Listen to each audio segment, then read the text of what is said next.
Classes के इस digital मंच पे आपका स्वागत है और मेरा नाम है बलराम योगी। और जैसा कि पिछली क्लास में मैंने आपको बताया था कि अपन किसी नए टॉपिक पर चर्चा करेंगे और आज अपना जो टॉपिक है वह है परमार राजवंश, जो अपन को राजस्थान के संदर्भ में पढ़ना है।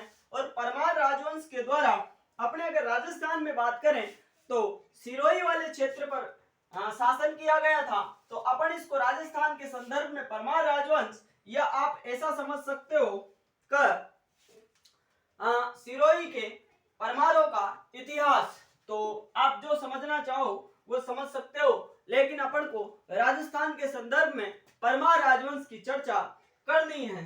तो पहले मैं आपको बताऊंगा परमारों की उत्पत्ति से संबंधित स्रोतों के बारे में। तो आप लोग ज्यादा से ज्यादा इस चैनल को सब्सक्राइब करें और अपने दोस्तों के साथ में शेयर करें। तो बात करें अपन अगर परमारों की, परमार वंश, परमार वंश, तो परमार वंश की जो शाखा थी वो तो कहां पे थी? सिरोही में। उसके अलावा मालवा में भी इनकी शाखा थी, जालोर में भी इनकी शाखा थी। लेकिन अपन जो आबू वाली शाखा है, जो सिरोही वाली शाखा है, उसके संदर्भ में अपन चर्चा करेंगे। लेकिन पहले मैं आपको उत्पत्ति से संबंधित स्रोतों के बारे में बताता हूं कि इस परमार वंश की उत्पत्ति से संबंधित विभिन्न इतिहासकारों या विभिन्न विद्वानों के, या जो भी अभिलेख या जो इतिहासकार थे या जो भी धार्मिक ग्रंथ आते हैं, उनमें क्या क्या बताया गया है। तो परमार वंश की उत्पत्ति के स्रोत, उत्पत्ति के अपन स्रोतों की बात करेंगे। और उत्पत्ति के स्रोतों में पहला जो स्रोत आता है वह आता है स्कंद पुराण। पहले स्रोत की बात करें अपन तो क्या नाम मिलता है? स्कंद पुराण।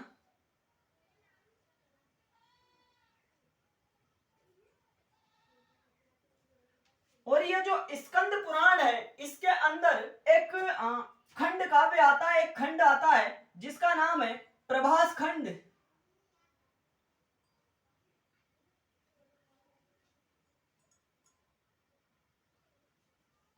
अर्थात स्कंद पुराण के जो प्रभास खंड है, उस प्रभास खंड में अर्बुद अचल महात्म्य नाम का एक पाठ आता है। किस नाम का? अर्बुद अचल महात्म्य।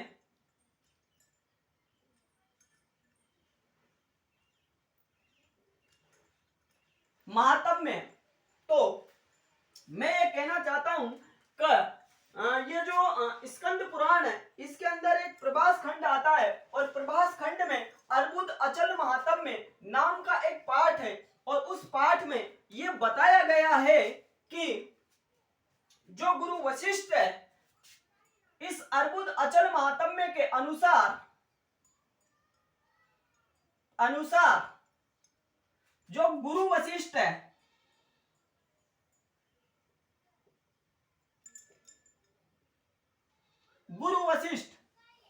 इन गुरु वशिष्ठ के द्वारा क्या किया जा रहा था? यज्ञ। और यज्ञ को मैं क्या बोल सकता हूं? हवन। तो मैं आपको क्या बता रहा हूं कि ये जो ग्रंथ आता है स्कंद पुराण, इसका प्रभास खंड, इस प्रभास खंड के अर्बुद अचल महात्म्य पाठ में ये बताया गया है कि ये जो गुरु वशिष्ठ थे, ये हवन कर रहे थे, एक यज्ञ कर रहे थे। उस समय एक गाय आती है, गाय। और गाय के अगर नाम की बात करें तो गाय का नाम था कामधेनु।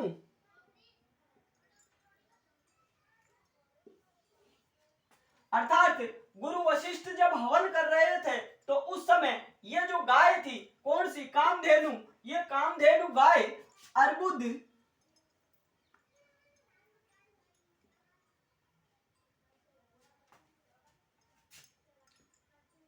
अचल, इस अर्बुद अचल नामक गर्त में आती है। तो मैं आपको ये बता रहा हूं कि गुरु वशिष्ठ जब हवन कर रहे थे, तो एक जो गाय थी, जो देवताओं की गाय मानी जाती है, कामधेनु गाय, वह अर्बुद अचल नामक एक गर्त में गिर जाती है। तो ये जो गुरु वशिष्ठ है, ये माता सरस्वती के पास में गंगा के पास में माता सरस्वती के पास में जाते हैं और माता सरस्वती से कहते हैं कि आप अपनी एक धारा इस गर्त के अंदर प्रवाहित करो, ताकि ये जो डूबी हुई जो कामधेनु गाय है, ये इस गर्त में पानी भरते ही ऊपर आ जाएगी और ये गाय बच जाएगी। तो माता सरस्वती ने उस गर्त में अपनी एक धारा प्रवाहित कर दी और धीरे धीरे पानी ऊपर आया और वह गाय बचकर बाहर निकल गई। लेकिन इस गुरु वशिष्ठ ने यह सोचा कि भविष्य में कल को इसके अंदर और कोई भी अमुक प्राणी गिर सकता है। तो यह गुरु वशिष्ठ है ना, किसके पास में चले गए, इसी समस्या को लेके किसके पास में चले गए, हिमालय के पास में चले गए। हिमालय किसके पास में गए, हिमालय के पास में गए और हिमालय से इन्होंने कहा कि आप एक अर्बुद अचल नाम का एक गर्त है, तो आप ऐसा उपाय करो ताकि वह गर्त भर जाए। तो इस हिमालय ने अपने जो पुत्र थे, हिमालय ने अपने पुत्र किसको,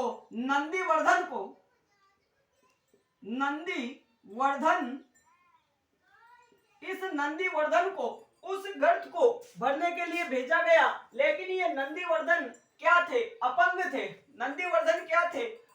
थे। तो ये नंदीवर्धन इस अर्बुद अचल नामक गर्त को, अर्बुद अचल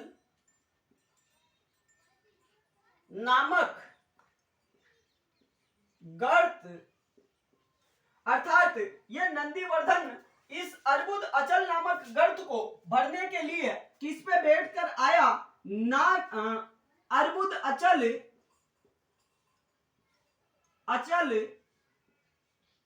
नामक नाग पर बैठकर आया और इसने क्या किया, उस गर्त को भर दिया था। तो ये पहला मत है और इस मत के आधार पर ऐसा माना जाता है कि परमाणु की उत्पत्ति किससे हुई है। तो आप बताओगे, गुरु वशिष्ठ के अग्निकुंड से परमाणु की उत्पत्ति हुई है। तो परमार वंश स्कंद पुराण के प्रभास खंड में जो अर्बुद अचल नाम का महात्म्य नाम का जो पाठ है, उसके अनुसार यह बताया गया है कि गुरु वशिष्ठ जब हवन कर रहे थे, तो उस समय एक गाय कामधेनु एक गर्त में गिर जाती है और उस गाय को बचाने के लिए ये जो गुरु वशिष्ठ थे, ये किसके पास में गए थे, तो ये गए थे माता सरस्वती के पास में। और माता सरस्वती के द्वारा जब उस गर्त को भर दिया गया, लेकिन इन्होंने सोचा कि भविष्य में भी इस गर्त के अंदर कोई गिर सकता है। तो ये किसके पास में गए, हिमालय के पास में गए और हिमालय ने इस समस्या का समाधान करने के लिए अपने पुत्र नंदीवर्धन को भेजा। और नंदीवर्धन एक पेड़ से विकलांग था, अर्थात वह नाग नामक एक अर्बुद अचल नामक नाग पर बैठकर आया और उसने इस गर्त को भर दिया।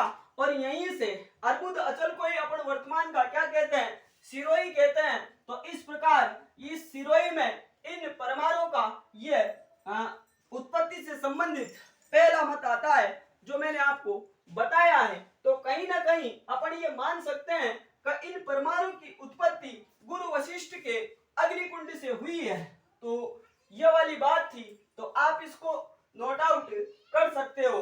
अब अपन अगले मत की चर्चा करेंगे। तो यह था जो स्कंद पुराण का जो प्रभास खंड आता है, उसका जो अर्बुद अचल महात्म्य नाम का जो अध्याय आता है, जो पाठ आता है, उसके अनुसार परमाणु की उत्पत्ति का यह पहला मत था। अब अपन अगले मत की चर्चा करेंगे और अगला जो मत है, अगले अगर अपन मत की चर्चा करें तो अगला मत आता है पट्टनारायण।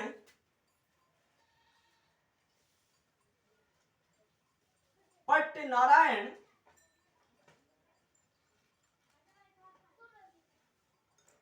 मंदिर का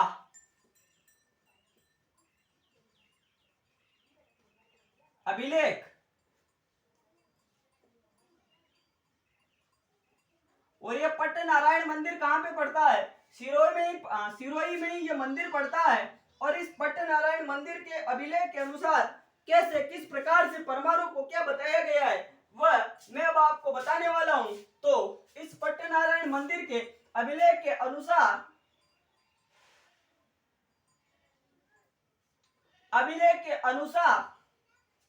और मैं आपको एक बात और बता दूं कि ये जो पट्टनारायण का जो मंदिर है जो सिरोही में है वहां पे भगवान विष्णु को पाठ करते हुए दिखाया गया है। भगवान विष्णु और माता लक्ष्मी को वहां पे पाठ करते हुए बताया गया है।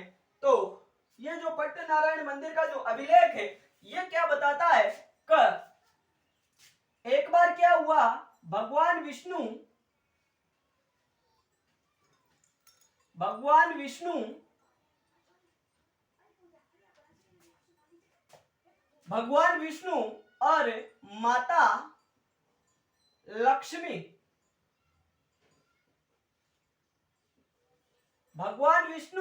और माता लक्ष्मी ये दोनों किस रूप में बने हुए थे? अर्थात इन्होंने दो रूप धारण कर रखे थे। भगवान विष्णु ने घोड़े का रूप धारण कर रखा था और माता लक्ष्मी ने किसका रूप धारण कर रखा था? घोड़ी का रूप धारण कर रखा था।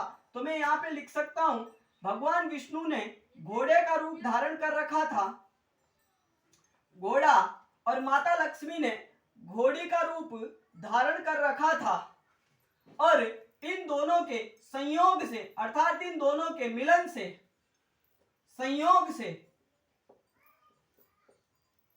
इन दोनों के संयोग से एक पुत्र पैदा हुआ और उस पुत्र का नाम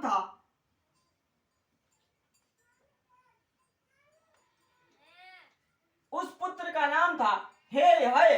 तो मैं आपको क्या बता रहा हूं कि पट्टनारायण मंदिर के अभिलेख के आधार पर यह माना जाता है कि भगवान विष्णु और माता लक्ष्मी ने एक बार घोड़े और घोड़ी का रूप धारण किया और इन दोनों के संयोग से एक पुत्र पैदा हुआ और पुत्र का नाम था हे हय। तो कालांतर में ये जो हे हय था इससे एक वंश चला और वंश का नाम था हे हय वंश। अर्थात इनके संयोग से हे हय नाम का ये पुत्र पैदा हुआ और इससे एक वंश चला कालांतर में जिसको अपन कहते हैं हे हय वंश। और इस हे हय वंश के एक पराक्रमी सम्राट आते हैं। इसी वंश के पराक्रमी सम्राट आते हैं और उन पराक्रमी सम्राट का नाम क्या था? सहस्त्रार्जुन।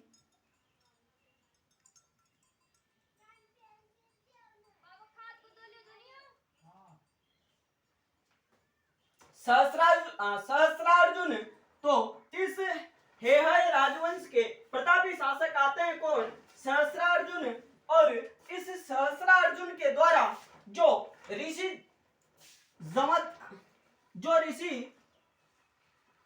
जमदग्नि थे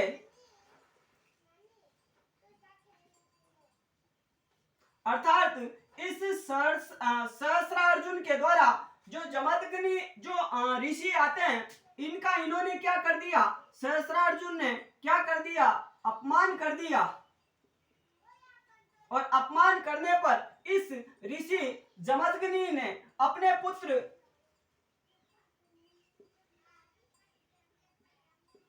परशुराम से कहा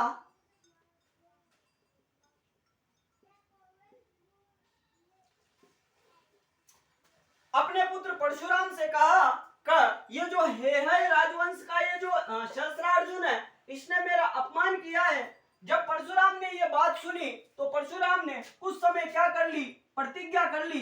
क्या कर ली? प्रतिज्ञा। और इसने ये प्रतिज्ञा खा ली कि मैं दुनिया से इस संसार से क्षत्रियों को समाप्त कर दूंगा। ऐसा इस परशुराम ने प्रतिज्ञा कर ली। और ऐसा माना भी जाता है, धर्म शास्त्रों के अनुसार ऐसा माना जाता है कि भगवान परशुराम के द्वारा 21 बार धरती को क्षत्रियों से विहीन कर दिया गया था। तो एक बार फिर मैं आपको बताता हूं कैसे किस प्रकार से क्या होता है। पट्ट नारायण मंदिर का अभिलेख इस बात को बताता है कि भगवान विष्णु और माता लक्ष्मी घोड़े और घोड़ी का रूप धारण किए हुए थे और इनके संयोग से एक पुत्र पैदा हुआ और पुत्र का नाम था हेहय। और इसी हेहय को कालांतर में हेहय वंश के नाम से जाना गया और इस वंश के प्रतापी सम्राट हुए सहस्रार्जुन। और सहस्रार्जुन के द्वारा ऋषि जमदग्नि जो परशुराम के पिता थे इनका अपमान कर दिया गया। फिर जब इन्होंने परशुराम से कहा तो परशुराम ने धरती से क्षत्रियों का विनाश करने की प्रतिज्ञा खा ली और इस प्रकार 21 बार इन्होंने धरती से क्षत्रियों का विनाश भी कर दिया था। अब आप ये बताओ, अगर धरती से क्षत्रियों का विनाश हो जाएगा तो धर्म की रक्षा करेगा कौन?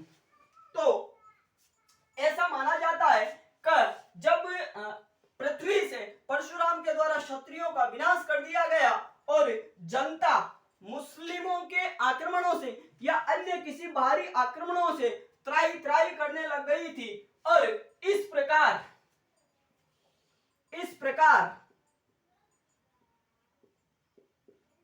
आतंकित प्रजा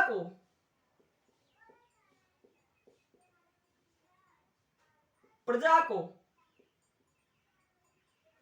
मुक्त कराने के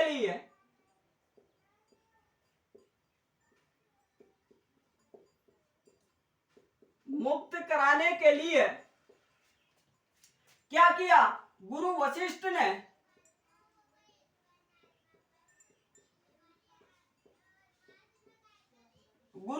ने क्या किया?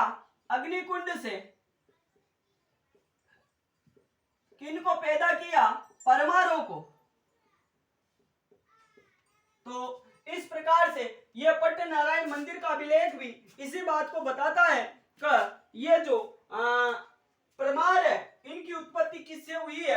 अग्निकुंड से हुई है। तो एक बार फिर मैं आपको बताता हूं, पट्ट नारायण मंदिर का अभिलेख इस बात को बताता है कि भगवान विष्णु घोड़ा और माता लक्ष्मी घोड़ी बनकर बनी हुई थी और इनके संयोग से एक पुत्र पैदा हुआ और पुत्र का नाम था हेहय। और कालांतर में यह हेहय राजवंश में परिवर्तित हो गया और इस वंश का पराक्रमी सम्राट था सहस्रार्जुन। और सहस्रार्जुन के द्वारा जो परशुराम के पिताजी थे जमदग्नि, तो इनका एक बार अपमान कर दिया गया। तो जमदग्नि ने जब अपने पुत्र परशुराम को कहा कि इसने मेरा अपमान किया है, तो परशुराम ने इस बात की प्रतिज्ञा ली कि मैं धरती से क्षत्रियों का विनाश कर दूंगा।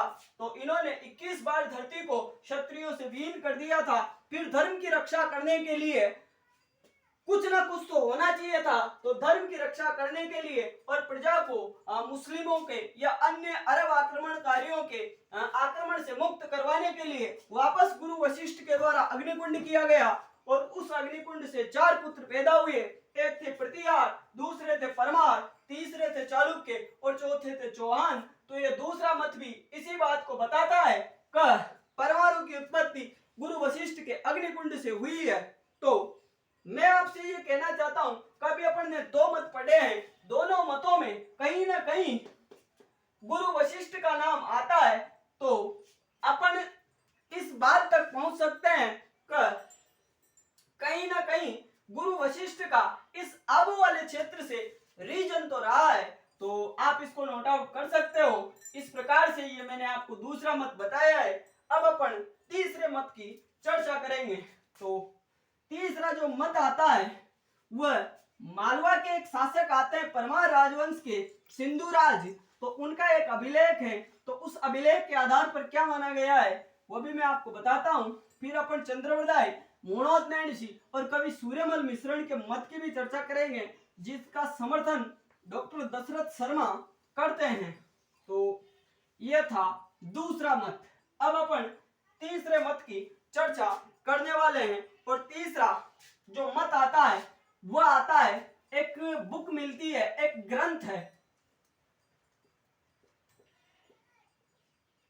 एक ग्रंथ आता है। और ग्रंथ के अगर अपन नाम की बात करें तो ग्रंथ का नाम है नव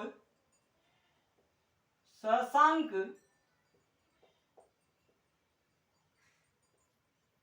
चरित। नव शशांक चरित अर्थात उत्पत्ति से संबंधित एक ग्रंथ आता है और ग्रंथ का नाम है नव शशांक चरित, जिसके लेखक की अगर अपन बात करें तो लेखक का आप नाम बता सकते हो पद्मगुप्त। पद्मगुप्त। और इसी पद्मगुप्त को परिमल भी कहा जाता है। और मैं आपको ये बता चुका हूं कि यह ग्रंथ जो मालवा के राजा थे, मालवा के शासक सिंधुराज से संबंधित है।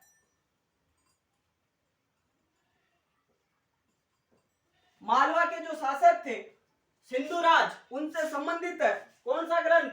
नव शशांक चरित, जिसके लेखक कौन है? पद्मगुप्त, या उन्हीं को बोला जाता है परिमल। तो इस ग्रंथ के आधार पर क्या माना गया है? इस ग्रंथ के अनुसार, इस ग्रंथ के अनुसार क्या माना गया है ये मैं आपको बताता हूं। तो आपने दो ऋषियों के नाम सुने होंगे। एक तो बार बार अपन गुरु वशिष्ठ की बात करते हैं, क्योंकि अगर चौहानों की उत्पत्ति से संबंधित भी अपन अगर मतों की चर्चा करते हैं तो गुरु वशिष्ठ का नाम आता है। तो एक तो ऋषि थे कौन? गुरु वशिष्ठ। इस ग्रंथ के आधार पर क्या माना गया है? तो एक ऋषि आते हैं जिनका नाम था गुरु वशिष्ठ।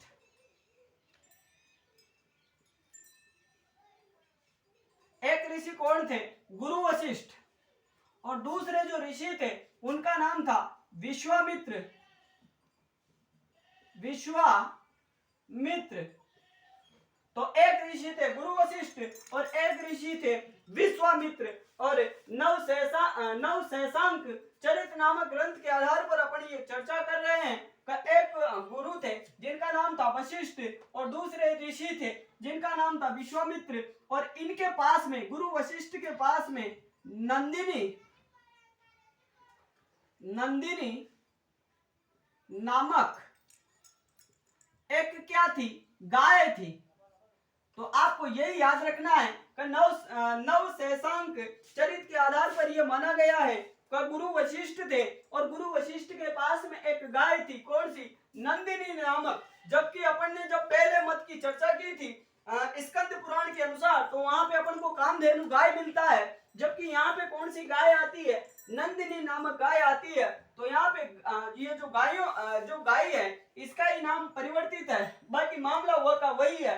तो इस नव शशांक चरित के आधार पर ऐसा माना जाता है कि गुरु वशिष्ठ के पास में ये जो नंदिनी नामक गाय थी, इस नंदिनी नामक गाय को इस विश्वामित्र के द्वारा चुरा लिया जाता है। इस विश्वामित्र के द्वारा इस गाय को चुरा लिया जाता है और ये इस गाय को, नंदिनी गाय को लेकर वापस कहां पे आ जाता है? विश्वामित्र अपने निवास स्थान पर आ जाता है। जब गुरु वशिष्ठ को इस बात का पता चला कि मेरी जो गाय है नंदिनी, वह गाय मेरे पास नहीं है, तो इसने क्या किया? इस गुरु वशिष्ठ ने एक यज्ञ किया। क्या किया? यज्ञ। इस गुरु वशिष्ठ ने क्या किया? यज्ञ किया। और इस यज्ञ से इसने एक पुत्र पैदा किया और पुत्र का नाम क्या था? परमार। परमार अर्थात मैं ये आपको ये बता रहा हूं कि इस नव शशांक चरित के आधार पर यह माना जाता है कि जब गुरु वशिष्ठ के पास में इनकी जो गाय थी नंदिनी, वह गाय जब इनकी जो गाय थी नंदिनी, उसको जब विश्वामित्र ने चुरा लिया तो इन्होंने यज्ञ किया और यज्ञ से इनको एक पुत्र प्राप्त हुआ और पुत्र का नाम था क्या? परमार। और इस परमार को इस गुरु वशिष्ठ के द्वारा यह आदेश दिया गया कि आप जाओ और मेरी जो गाय है नंदिनी उसको ढूंढ कर लाओ और उसको जो लेके गया है उसको आप उचित दंड दो। तो यहाँ से ये परमार रवाना हुआ और ये किसके पास में गया? विश्वामित्र के पास में। और विश्वामित्र से इसने गाय ली और वापस कहां पे आ गया? इस गुरु वशिष्ठ के पास में आ गया गाय को लेकर। तब गुरु वशिष्ठ ने कहा कि आप वास्तव में परमार हो। और परमार के अगर अपन शाब्दिक अर्थ की बात करें तो पर का मतलब होता है दूसरे को और मार का मतलब होता है मारने वाला, अर्थात आप दूसरों को मारने वाले हैं, तो तभी से इनको परमार कहा गया। और इस यज्ञ वाले मत का अगर अपन समर्थन की बात करें, इसका अगर समर्थन की बात करें, इस मत का समर्थन कौन कौन करते हैं, तो समर्थन में आप बताओगे, एक तो करते हैं चंद्रवृदाई,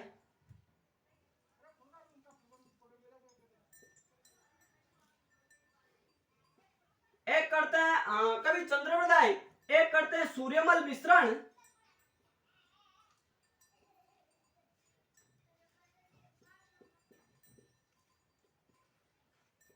और दूसरे आते हैं चंद्रवृदाई सूर्यमल मिश्रण, और एक आता है कवि मूणोत नैणसी।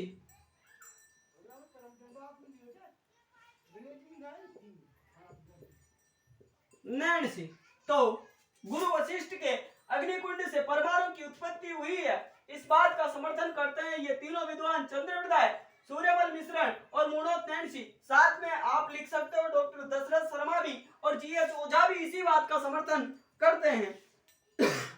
तो आप इनको अच्छे से समझना किस प्रकार से कैसे इन परमाणुओं की उत्पत्ति हुई है। अपन अगली क्लास में जो आबू के परमार है इनके संबंध में चर्चा करेंगे कि किस प्रकार से कौन इनका संस्थापक आता है, कौन इनका आदि पुरुष आता है। तो आप कहानियों को एक दूसरे से जोड़कर याद करें तो आपको ज्यादा सुलभता होगी याद करने में, तो आप इसको नोट आउट कर सकते हो। और अपन आगे के ये तो उत्पत्ति के संबंधित मैंने आपको स्रोत बताए हैं, अब अपन शासकों की चर्चा करेंगे किस प्रकार से यहाँ पे किन किन शासकों के द्वारा शासन किया जाता है। तो अपन अगली क्लास में उन शासकों के बारे में चर्चा करेंगे। तो आज की क्लास और अभी के लिए इतना ही। धन्यवाद, आपका दिन शुभ हो।